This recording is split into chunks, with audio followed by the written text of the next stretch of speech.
Well, hello everyone. This is Brian Sachs, and I'm here with another episode of Stuck in the Middle podcast. So, if you're taking care of your parents, taking care of your kids, trying to keep your marriage together, trying to keep your career on track, it's exhausting just saying all those things. Been there, done it.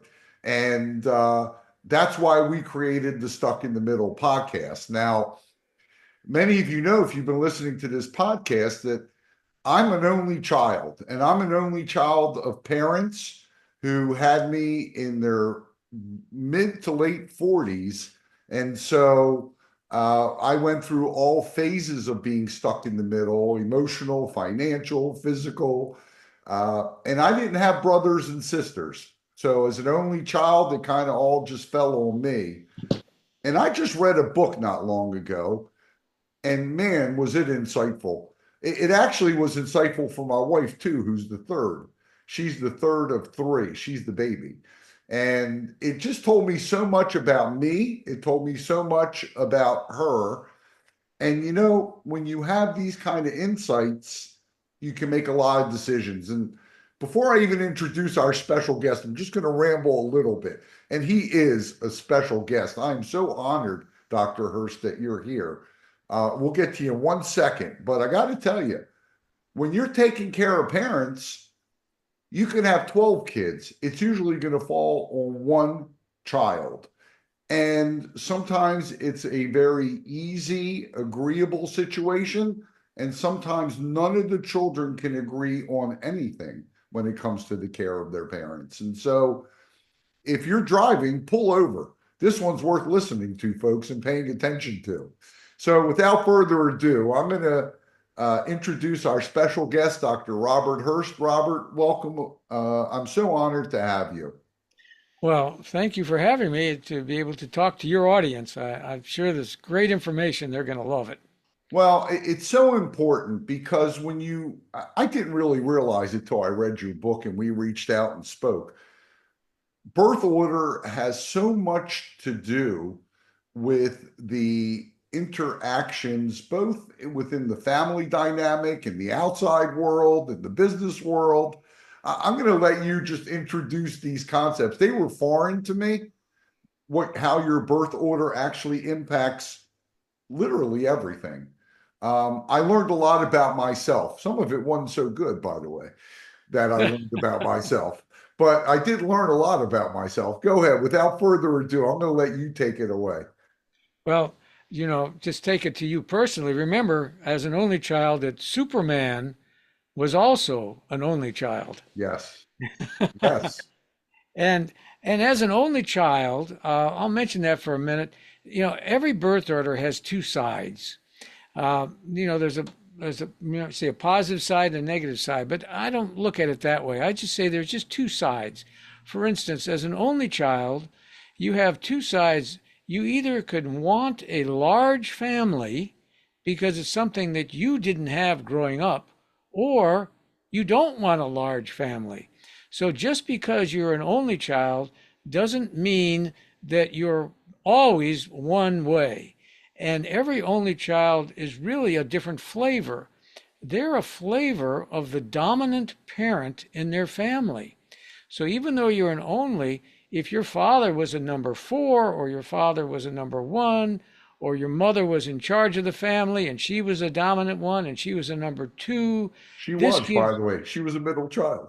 okay, this gives you a flavor, a different flavor than another type of only child.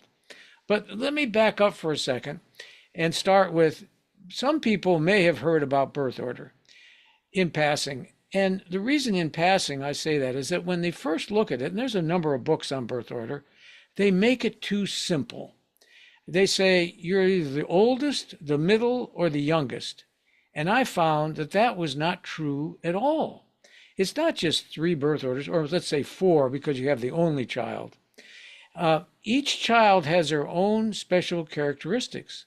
And we really have to find your real birth order. And really, it's your family dynamic that gives you your real birth order. You might be the oldest child, but the second child in the family may have had a disability. And so the resources for the family go to that second child, and the first child feels left out and abandoned. So we really have, there's about 6 or 7 different things we have to look at. And it says it in the book. It explains what to do to find your true birth order. Well, there's a Were whole there, exercise in there that yes, I went yes. through. And Yes. you can just go Beautiful. through it and you say, how many years were there between children? Were there multiple births in the family? Were any deaths of older children? Were there adopted children? Were there blended families? There's all kinds of things that make the family dynamic what it really is.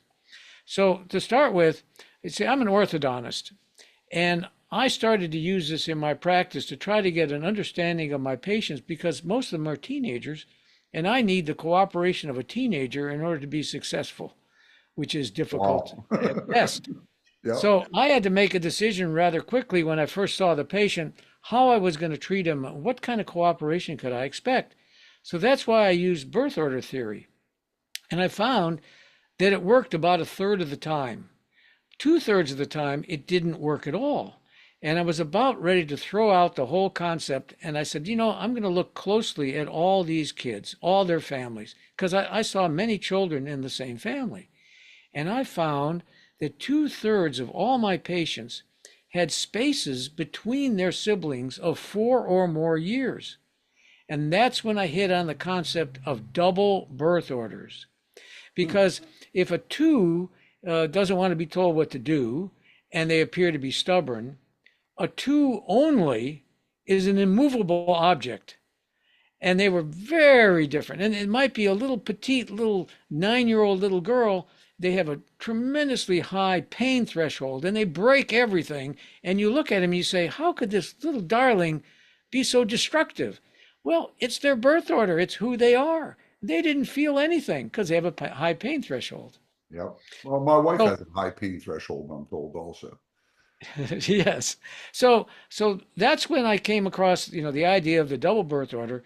And so there's 2 types of double birth orders. There's one where the children are spaced 4 or more years apart. And the reason that works is the child at home is treated like an only child because his older sibling is off at school.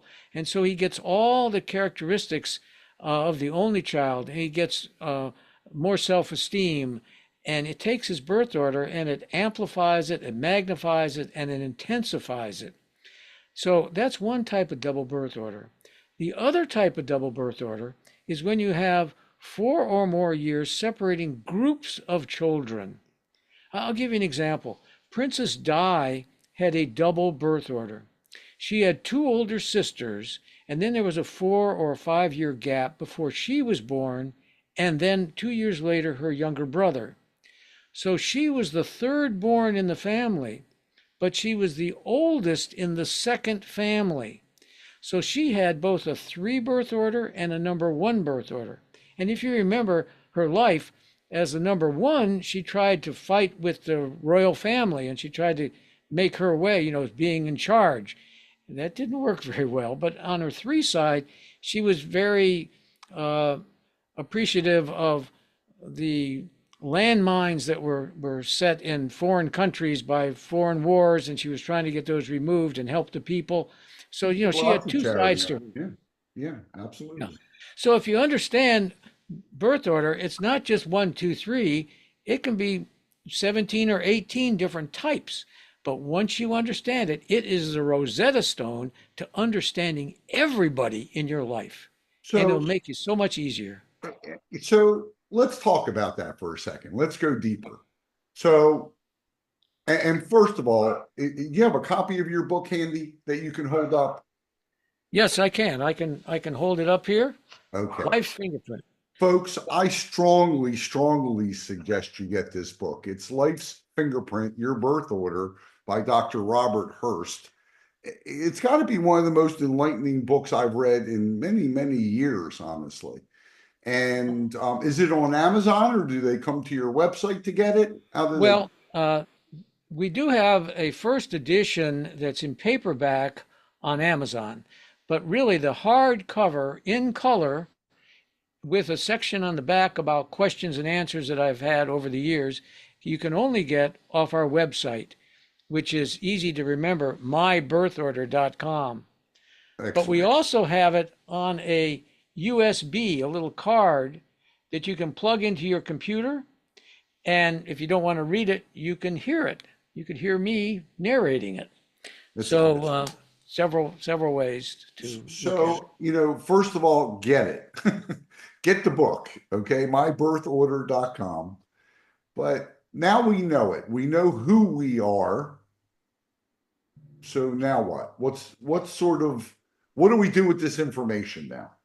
Well, once you know who you are, now you're going to know how you're going to interact with the other birth orders. Now, the one very important thing is who were the other children in your family? What were their birth orders and what was their gender? Because if we want to find a love of our life, well, it's easy to do if you had someone of the opposite gender in your family of a specific birth order. That's the one that you're going to match with. We call that love at first sight. There's two types. One is if you find someone with your own birth order, your same birth order. I mean, you think alike, you look at life similarly. The problem with that type is that there can only be one image in the mirror at a time.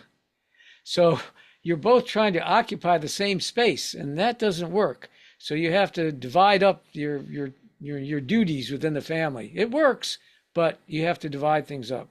The perfect one is when you find someone with the same birth order as another one in your family that had somebody with your birth order in their family. That's a positive match. And in all the talks I've given and talked to thousands of people, I've never seen a divorce from one of those matches. And divorce is so prevalent today. 50% of all marriages end in divorce. Why didn't they get the book? Yeah. Read They the book. so, Find so it let out. me ask you. I'm an only child of older parents, and my wife is the youngest of three. Is that good or bad? Well, the question is, And there's is more than 4 years, by the way, between them. between your wife and the older sibling? Yes. Ah, okay. So she has a double birth order. How many years between her sibling and her? I think it's 5. 5. Okay. I When think. it's Yeah. when it's 4, she's 50% an only and 50% a 3. But when we get more numbers now at 5, she's maybe 60 or 70% an only and 30 or 20% a 3. There's your connection. At times you are the same birth order. You're both onlys. Yeah, I've been married 36 years. So, There you uh, go. I there, mean, you did as good a job as you could being an only child to try to match up with somebody. But there's a side of her, the 3 side, that you don't understand at well, all. that's for sure. There's parts of her I just don't understand, and there's parts of me I'm sure she'll never understand either. But But but yeah, the neat thing is absolutely. that you got 2 in one. Yep. You See got an that? only and a 3. See that? I lucked out. I do feel I lucked out. So, let's just suppose, okay? Because this really did happen. My mother-in-law passed away. It's a year. Next week is a year. Okay. And so now we have 3 siblings trying to take care of her, all with different abilities and maybe even different viewpoints. Yes. So if you were stuck that way, and someone listening here may be in the same situation, I see so many family fights and maybe even like breakups, if you will, because of having different opinions of taking care of a parent. And I know I'm catching you off guard with this question. I don't No, mean, not at all. Not at all. I'm ready. but but how does a third handle the second and first? Okay. I'm going to You tell are you, you we're going to tracking use with your me? family. I was going to say, once you understand birth order, then you can look at your children and see what they're, you can't treat them all alike. They're all unique, and how you're relating to them with your birth order. Then you can look at, of course, your wife and see how you relate to her. Then you can look at the parents, what we're going to look at in a second, and see how you're relating to that. Now, in your situation, this family had a 1, a 2, and a 3 only, or an only 3. Mhm. Okay, of these, we can look at the genders, but forget the genders. Just look at the birth orders. The number 1 in this family wants to be in charge. The number 2 is, they'll go along with what's going on, but they'll come to the aid and be in charge if they have to. But the power in this family is the 3 only. That is the most powerful of these 3 children.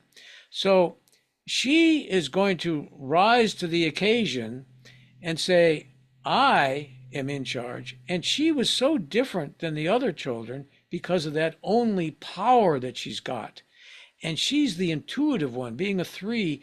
The 3s, we call them laughing on the outside, crying on the inside, because they're so intuitive. They understand, they just assume what's going on. They catch it right away, all the interactions between everybody. And you can bet she understands her 2 older siblings like they don't understand themselves. And so she would be the one to take charge because she's got the intuitive ability and the power. But she's going to butt heads with number 1 because number 1 feels they should be in charge. They're the older one, but it's not older. She's number 1 and they want to be in charge. So there's where the fight's going to be. Number 2 might help out in calming the waters somewhat, but it's going to be the fight between the 3 only and the number 1, unless number 1 has been dethroned by number 2. By that I mean Long number time one ago. number 1's usually the best in school. Well, if number 1 slips in school, number 2 now bumps them down and dethrones them. And number 1 falls out, and number 2 now has to take the role of number 1. Did that happen in her family? Well, it's without airing all the laundry, it's she has an older sister, a brother in the middle, and her is the youngest. And there was some bad feelings between number 1 and the parents who divorced. So there Uh-huh. was some very strong animosity for a long period of time. Yes. Oh, yeah, that happens. And see, this is exactly what you're telling me. We're looking at the family as a unit, and it's not just a number. You have to enter in this information. How did they interact with the parents when the kids interact when the parents got divorced, and how did they handle it, and who got what, and whatever. And that's how you find your true birth order and how you're going to respond when the parents get older, and you have to take care of them. Yeah. I've talked with some attorneys that have this problem all the time because they deal with estates, and this birth order stuff is so valuable to them. Yeah, I mean, thank God everyone came when the time came, everyone sort of did come together and everyone did make, I guess everybody pinched themselves in different ways and came to agreeable terms. So there wasn't that bitterness, but I sure thought there was going to be. Yeah, let me mention something else.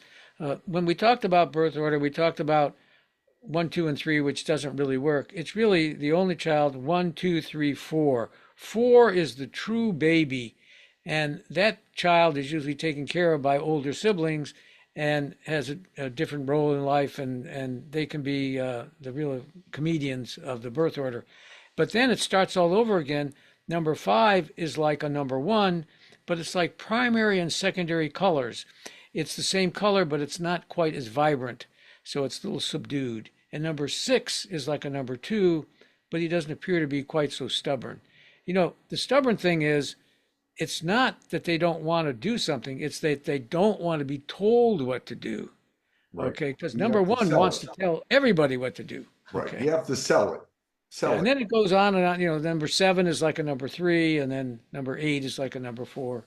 We keep going down the So, line. so we're talking about the family dynamic, but many of our listeners have careers, and they have their own kids. So maybe let's talk a little bit about our listeners not taking care of their parents, but taking care of their kids and using this birth order to better understand their kids. Yes. And if you understand birth order, you can understand that age means nothing. Uh, and what can happen is, let's say, and I'll tell you a little story in a minute, but let's say that you're a number four, and the parent, maybe it's a number three and a number four, are they're married and they have some kids. Well, their first kid is an only child, and then becomes a number one when the second child is born. Well, now we have two children, a number one and a number two, both of whom have higher birth orders than their parents. And now this is what happens in business too. If your boss has a lower birth order than you do, then you look at your boss and you say, he doesn't know what he's doing. I know more about, and so it has nothing to do with age. Now I'll tell you a little funny story. One of my assistants in my office, she's also my secretary, is a number four. And her best friend, by the way, your best friend's usually going to be your same birth order.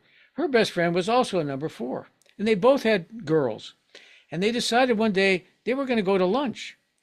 And they said, we don't know where we should go. Remember, number fours, everyone takes care of them. And they said, I know what we'll do. Let's get our girls out of school and they'll tell us where we should go to lunch. So they Wow. both took their daughters out of school and went to lunch. So Wow. there's an example of how your children can have a higher birth order than you, and then you look at them differently. Yeah. To me, it's just fascinating. And it's Yes, right in front of our faces, yet it we seems don't to know most it. people to be the most confounding, like siblings never understand each other. Parents don't understand why children act a certain way. To me, Right. this is just fascinating. It's just so much. I mean, I remember the other day I took my car to a garage, and I happened to know what the birth order is of the owner of the garage. He is not working on cars. He's sitting at a computer terminal playing a video game. And he said, wait, don't interrupt me. I'm trying to get my high score here. So he was a number three. The other things were more interesting to him than working on the car. Oh, oh wow. That's craziness. Absolute Yes, craziness. it's all around us. Remember the it's all TV sitcoms. Remember, um, Everyone Loves Raymond? Uh-huh. Sure. Well, Raymond was number two. He had an older brother who he dethroned. Remember, he was the Uh-huh. cop, and Yeah. he was just he was pathetic. He couldn't get anything. But Raymond, he was the sports writer, and okay, there's it's all around us. It's everywhere. It's right under our nose and we don't realize it. Yes, So it's maybe that that's why force. I found the book so fascinating. I mean, it just shed light into so many different areas of my own family dynamics even with my own kids. I have a boy and a girl, son and a daughter, and there's 4 years between them, Wow. 3.5 Well, between them. they're 4 years in school. I think three. Three. So they're on the edge of having double birth orders, but 3 years in school, they were a little too close. You need to get that 4 year span They may usually. have been four. One was born in 93, one was born in 96. Yeah, But so when it's they were in school, had one graduated before the other one entered high school? no. Okay, so if they were in college at the same time also then. I think he may have been a junior when she was a senior. Yeah, yeah. I So mean a freshman when she was a senior. right. So they were a one and a two. Yeah. Yeah. And good kids, really good kids. I mean, they were pretty effortless. They weren't the crazy that I was when I was a kid. So I was blessed. They were very respectful, good people. Sure. So, I was blessed. Um, so let's maybe switch to the workplace for a second. Okay. How can you use your birth order to your advantage? knowing what your birth order is there a certain career you should have, a certain career you should avoid? Well, it's not so much career, it's the position within the organization or your organization. If you're an only child, you have great self-esteem and you're willing to jump in and start a business and go where no one else has gone before because you don't see failure. You just failure is not in your vocabulary. It's so interesting. I'm going to stop you for a second, and I Okay. don't. I No, go actually ahead. need to, because I've always viewed this as one of my downsides. I am the kind of person that will jump into a pool and pray there's water in it on the way down. That's just who I am. Always have been. No one That's can your talk only side. sense into me. And my wife and I have had this discussion for 30 years, and I've told her I'm unemployable. I don't follow direction. I don't take the lead. I'm basically unemployable. And because I'm unemployable, I got to work for myself. Absolutely. And a lot of CEOs are only children because they're the top of the pyramid, the birth order pyramid. Okay. Now, you become a number one when you have another sibling. Well, so number ones like to give orders, they like to be in charge. They're like the border collie. They've got to keep track of everybody and everything. And, they're the mama. Okay. And of course, they come in two varieties. One is maybe like a Hillary Clinton who wants to tell you what to do. And the other number one is like a Julia Childs who wants to cook and feed you, and you're still obligated to them because they're taking such good care of you. You see? So Yeah. it's just another way that they control you. It's manipulation either way. Got it. Oh, yeah.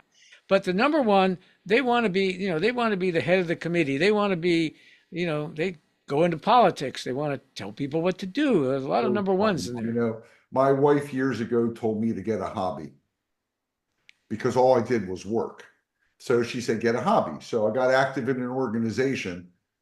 And the PS is I became the president and eventually chairman of the board of the organization. So now I literally had no time because I had my job and that.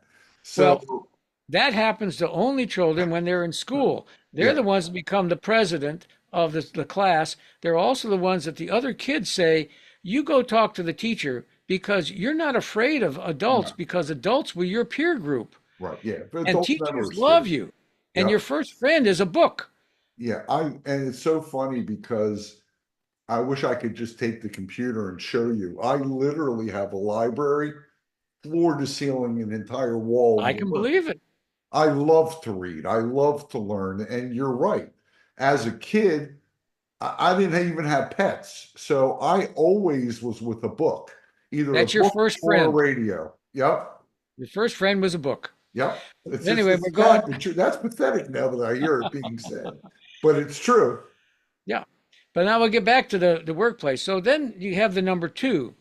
The number two is a great support person. They don't necessarily need to have the limelight, but they don't mind working behind the scenes, supporting number one and the organization. They can be in charge, but they're going to look at it very differently. They're going to be in charge, and they're not going to want to tell people what to do. Now, I'll give you an example of that. Bill Gates is a number two with an older sister. And in his organization, he made everyone an independent contractor. He didn't want to be anybody to be in charge of them. So interesting. So, all workplaces, they have a birth order. The CEO of the company tells you what the company's all about. Normally they're onlys or ones, but they can be twos, they can be threes, they can be fours. So, but now number threes are great working in groups. They like to be with other people, and they can work the group. Oh, I see that smile on your face. That's your wife, right? My wife, it's so funny because she has such a wonderful skill set. And I keep telling her, I don't understand why you don't just go off on your own and make triple your salary in your own hours. I don't get it. And she says, I can't be you and you can't be me. You know, like she's a master's degree. I'm the idiot in the family. She's got a master, double masters, I think, and she's a career strategist with all sort of letters under after her name. And I barely got out of high school alive, so completely different. And she can't, like, she can never be self-employed. She has to work in a group. She has to have structure.